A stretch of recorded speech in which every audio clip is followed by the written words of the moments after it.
Alors, si vous êtes bien installé, on est parti pour à peu près une demi-heure. Comme vous le savez, c'est le contrat. On parle des sujets du conseil en image et en l'occurrence, le côté business. Parce que c'est vraiment un parent pauvre. Dans toutes les formations, dans toutes les écoles de conseil en image, on parle assez peu de business. On vous donne, dans le meilleur des cas, quelques bases en marketing, mais c'est rarement suffisant pour vous permettre de gagner votre vie avec ça. Les personnes qui s'en sortent, elles se font accompagner. Donc pour le coup, aujourd'hui, je vous parle des ateliers et des conseils gratuits qu'on fait toutes quand on commence. Et quand je dis toutes, je me mets dedans évidemment, parce que moi aussi j'ai fait l'erreur de travailler gratuitement au début. Et honnêtement, on ne pense pas que c'est forcément une erreur au début, et c'est pour ça que je vais vous en parler aujourd'hui. Parce que ateliers et conseils gratuits, oui, ça peut être une bonne idée, on se dit, par rapport à la visibilité, mais ce sont aussi les vraies raisons pour lesquelles vous ne gagnez pas encore d'argent avec le conseil en image, et donc c'est ce qu'on va arrêter ensemble aujourd'hui. Bonjour et bienvenue dans le podcast Happy Personal Shopping. Je suis Maïté Despréaux, bulle de mode, mentor business spécialisée dans l'accompagnement des conseillères en images et personal shoppers débutantes. Forte de plus de 15 ans d'expérience comme personal shopper, j'ai le plaisir de vous guider pour vous lancer dans cette activité passion. Dans ce podcast, nous aborderons 4 grandes thématiques pour vous aider à démarrer et à exercer sereinement. Première, la stratégie et l'organisation. Des conseils pratiques pour développer votre activité tout en préservant du temps pour vous. Deuxième, l'état d'esprit entrepreneurial.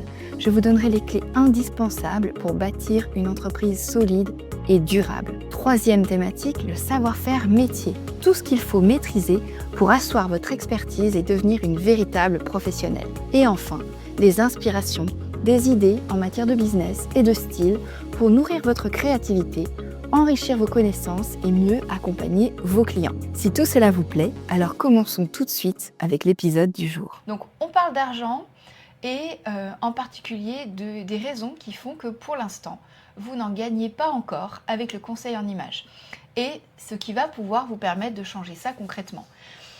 Et avant de commencer, je vais vous dire exactement où est-ce qu'on va atterrir dans 30 minutes. Comme je vous le disais, vous allez repartir avec une méthode concrète pour trouver votre première cliente payante, sans démarcher à froid, sans être partout sur les réseaux, sans attendre que ça se sache. Mais d'abord, je veux qu'on regarde honnêtement quelque chose ensemble.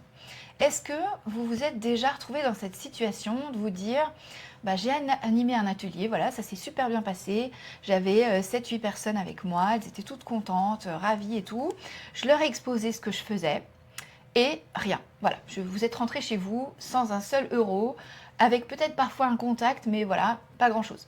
De la même façon, vous avez accompagné une amie ou une amie d'amis, et le truc, c'est que, vous l'avez accompagnée, vous lui avez apporté le meilleur de vous-même, mais là, toujours, pareil, vous êtes rentré chez vous sans un seul euro. Et quand vous y pensez, vous vous dites, c'est normal, en même temps, c'était pour me faire connaître, ça finira bien par payer un jour ou l'autre, etc. Et c'est là où, si vous répondez oui, et je sais que vous êtes nombreuses dans ce cas parce que c'est ce que j'entends tous les jours quand je vous ai au téléphone, quand je discute avec vous. Je vais vous dire quelque chose qui est peut-être un peu difficile à entendre, mais quand vous dites ça va finir par payer un jour, c'est là où en fait il y a une petite dissonance lexicale. C'est que comment est-ce que vous voulez qu'en ayant des ateliers gratuits, ça finisse par payer un jour? C'est pas possible. Vous voyez, il y a un truc qui marche pas là. Et donc en l'occurrence, c'est exactement si vous continuez comme ça que ça ne changera pas et que vous allez continuer à avoir cette situation désagréable, d'avoir l'impression finalement qu'à chaque fois que vous faites quelque chose, c'est pour rien et qu'en même temps, vous avez une espèce de rancœur qui grandit en vous parce que vous vous dites mince, ça sert à rien ce que je fais. Les personnes, je vais les conseiller, je vais leur donner plein de choses et au final, elles seront jamais mes clientes. Et vous avez une sorte de rancœur profonde, inconsciente parfois, mais qui est là et qui fait que forcément votre intention n'est plus la même parce que vous allez aller à l'atelier avec un petit peu plus de réticence et vous allez traîner les pieds et ça se sent aussi en termes d'intuition. Donc pour le coup, je voudrais juste vous rassurer parce que c'est possible de changer ça. Mais ce n'est pas une question de patience, les filles. La patience, ça n'a jamais fait rentrer les sous du tout. C'est vraiment un faux ami, la patience, il ne faut vraiment pas imaginer. Et ce n'est pas non plus une question de légitimité. Donc je vous arrête tout de suite si vous vous dites « Oui, mais je ne suis pas prête, j'ai pas mon logo, mon site internet, je connais personne, je ne peux pas m'appuyer sur le bouche à oreille, etc. » Non, tout ça, c'est des fausses excuses. Je vous l'ai dit, c'est pas ça la question. La question, c'est la méthode. Il y a 3 raisons principales pour ça.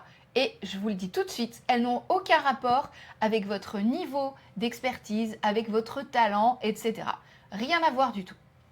La première raison, c'est que votre formation, comme je vous le disais tout à l'heure en intro, elle ne vous a pas appris à trouver des clientes. La plupart des écoles de conseil en images, de formation aujourd'hui, que ce soit en ligne ou en présentiel, peu importe, elles ne vous apprennent pas ça. Vous passez des heures à apprendre la morphologie, la colorimétrie, le shopping accompagné, le style, etc. etc. C'est pas avec 2 heures de business que vous allez apprendre à trouver vos clientes. Surtout si vous avez des clientes qui payent 0 dans un atelier. D'accord? Donc, pour le coup, ça, c'est la première chose. Donc, quand vous sortez de votre formation, vous avez de vraies compétences. Et pour ça, vous pouvez être fiers, les filles. Parce que des filles qui sont engagées comme vous dans leur projet et qui passent à l'action de se former, qui prennent le temps, parce que ça peut durer des mois, il y a peu de personnes qui sautent le pas et qui se lancent vraiment. Mais ne vous endormez pas sur vos lauriers. Parce que quand vous vous dites « Ouais, super, je vais proposer mes services à mes amis, à des connaissances, au début gratuitement ou à prix réduit, le temps de me faire connaître et le temps de me faire la main, et puis après on verra. » Non, les filles. Ça, c'est la pire erreur possible parce que le « on verra », il ne viendra jamais. Il ne viendra jamais parce que travailler gratuitement, ça ne te rapproche pas de ta cliente payante. Ça t'en éloigne au contraire. Pourquoi? Parce que ça installe dans la tête des gens l'idée que ton tarif, c'est 0. Ton service, il n'a aucune valeur parce que les gens ne sont pas prêts à payer pour ça. Parce qu'à chaque fois que tu l'offres, tu envoies ce signal, ça coûte 0, donc ça vaut 0. Et quand bien même la personne, vous l'y est bien accompagnée, etc., ça installe ça dans la tête des gens. Et là, je voudrais vraiment qu'on parle argent, les filles. Concrètement, n'ayons pas peur de ça. Un atelier que vous allez préparer pendant, allez, c'est votre premier, vous allez être au taquet, vous allez faire des slides, et puis vous allez les refaire ces slides parce qu'ils ne vous conviennent pas, vous allez chercher des images, vous allez passer un temps fou, et puis on va vous dire, attention, les images ne sont pas libres de droit, alors vous allez tout effacer, vous allez tout reprendre, bref, vous avez compris, vous allez passer au moins 3 heures, 4 heures, 5 heures à préparer cet atelier. Vous allez vérifier le matériel, et puis comme vous êtes consciencieuse, vous allez le revérifier le jour J. Bref, vous allez y passer des heures à préparer cet atelier. Ensuite, vous allez vous déplacer. Si vous êtes en région parisienne, vous en avez peut-être pour 1 heure de métro, train, tram, etc. Dans les autres villes, c'est peut-être un petit peu plus rapide. Ou alors carrément, vous allez prendre votre voiture. Ça va vous coûter de l'essence, ça va vous coûter peut-être l'autoroute, le parking, parce que vous allez rester sur place en ville pendant 3 heures. Vous avez 1 heure de route et vous ne pouvez pas manger avant de partir.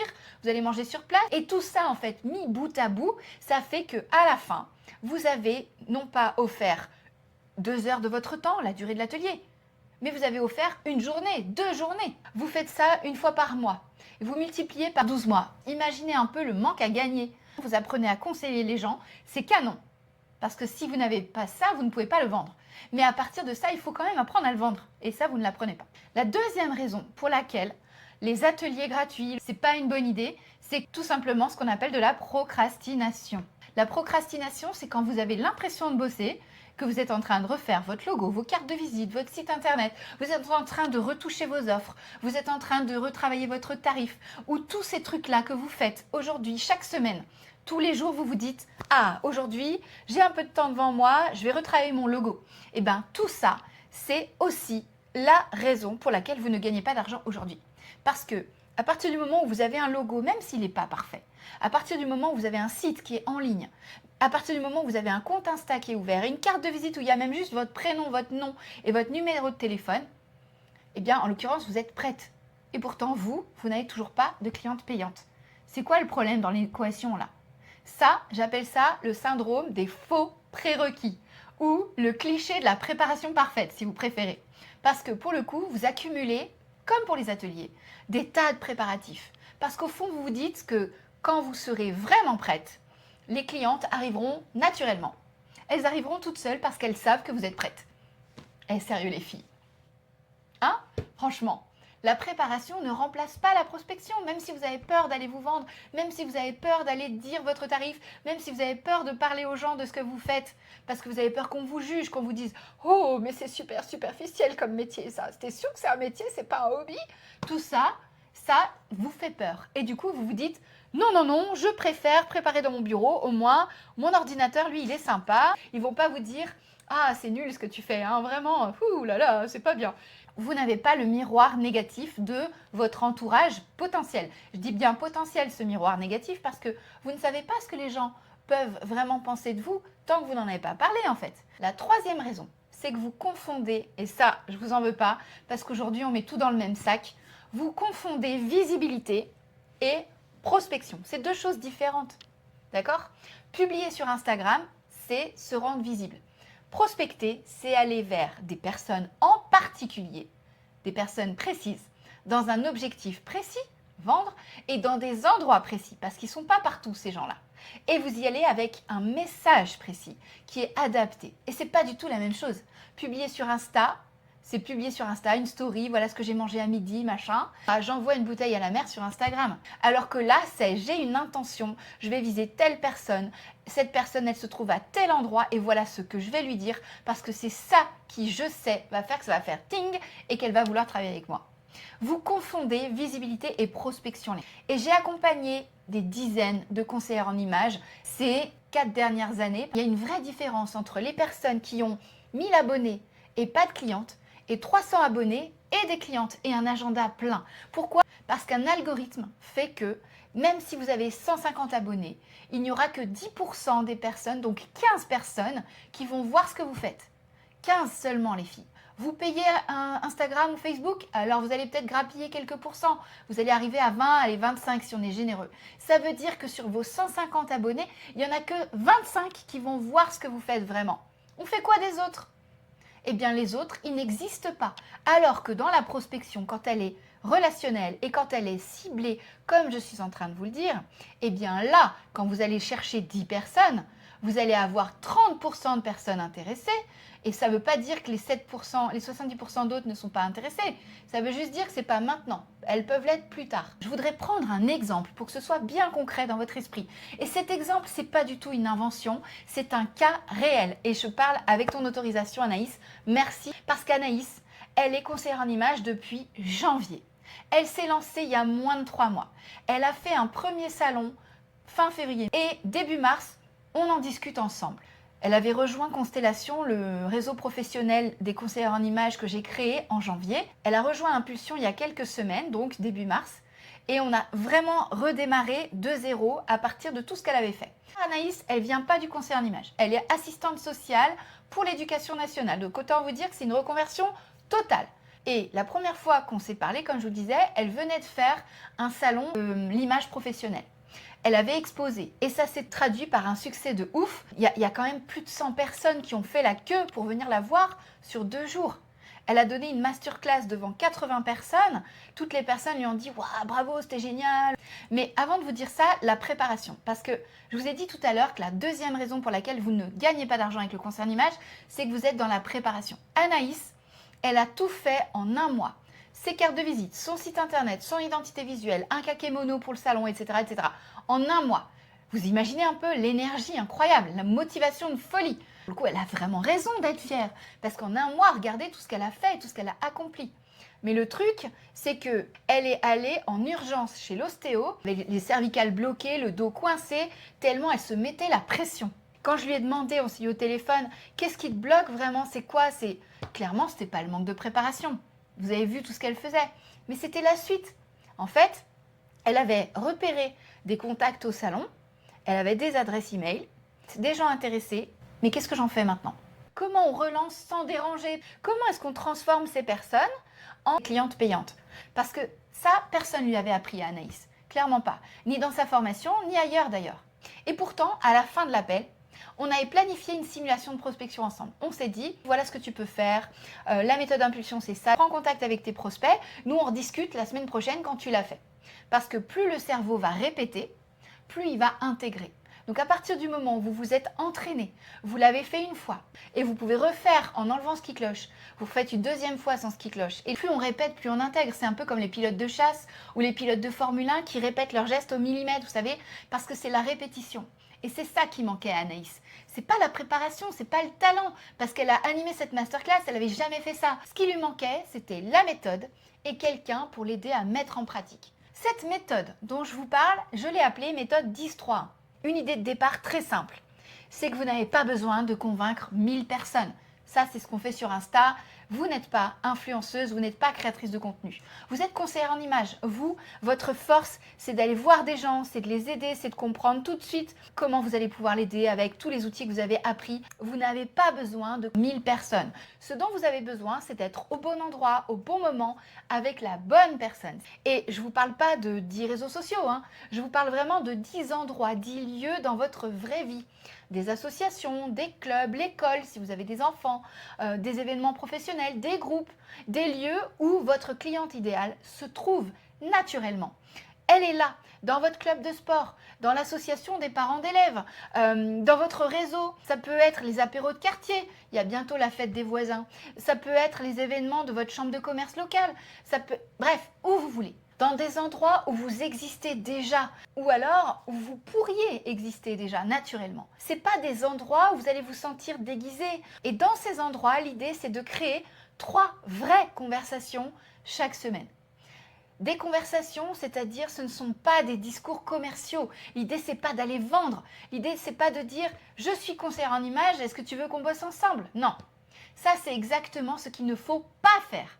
Et c'est peut-être ce que vous avez déjà fait et ce qui fait qu'aujourd'hui les gens vous disent « Ah, c'est génial, c'est intéressant ce que tu fais. » Vous voyez le tableau? Non. Là, je vous parle de conversation, de vous intéresser à la personne, vous l'écoutez et vous lui apportez quelque chose. Et naturellement, la question va finir par venir. « Et toi, tu fais quoi ?» Et c'est là, ce moment-là précis, tout se passe. Ta-ta-ta. Et c'est là qu'on va pouvoir repérer une cliente. Parce que une cliente par mois, ça suffit. Et je ne te parle pas d'avoir une cliente à 250 €. Je te parle d'avoir une cliente à 500, à 800, à 1000 € en fonction de la prestation que tu proposes. 250 € pour moi, c'est le minimum. Une cliente par mois, vous commenciez à en vivre parce qu'elle est venue naturellement, parce qu'elle vous a choisi vous, parce qu'elle vous parle d'elle à vous. Eh bien, c'est là que le bouche à oreille va vraiment commencer. Et c'est là que tout ce que tu auras mené par le passé comme action va vraiment apporter de la clarté. C'est là où, quelque part, tu vas comprendre qu'on ne trouve pas une méthode ou une stratégie en réfléchissant dans son coin, sur son ordi ou quoi.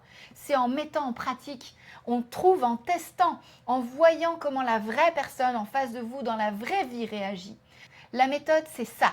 10 lieux, 3 conversations, 1 cliente. C'est possible pour vous aussi. Si vous devez retenir qu'une seule chose aujourd'hui, c'est ça. C'est que travailler gratuitement, ça ne vous rapproche pas de vos clientes payantes. Ce qui vous rapproche de vos clientes payantes, c'est une méthode de prospection conversationnelle, relationnelle, appliquée régulièrement dans votre vraie vie. Pas que vous vous transformiez en commercial. C'est une méthode qui est tellement pratique et tellement naturelle que vous n'avez même pas besoin d'y réfléchir en fait. Vous faites ça naturellement. Sauf que pour pouvoir faire ça naturellement, il faut aussi se l'approprier cette méthode. Donc maintenant, si vous voulez aller plus loin et que je vous montre comment appliquer ça concrètement à votre situation, à vous, alors le programme Impulsion est fait pour vous. C'est le programme business des conseillères en images qui ont les compétences techniques, mais qui sont bloquées pour trouver des clientes. Le lien est en description. Rappelez-vous, l'action, c'est ça qui amène la clarté. Je vous retrouve jeudi pour un nouvel épisode de podcast. Et d'ici là, je vous souhaite une très belle journée. Je vous dis à très vite et bon courage pour votre projet.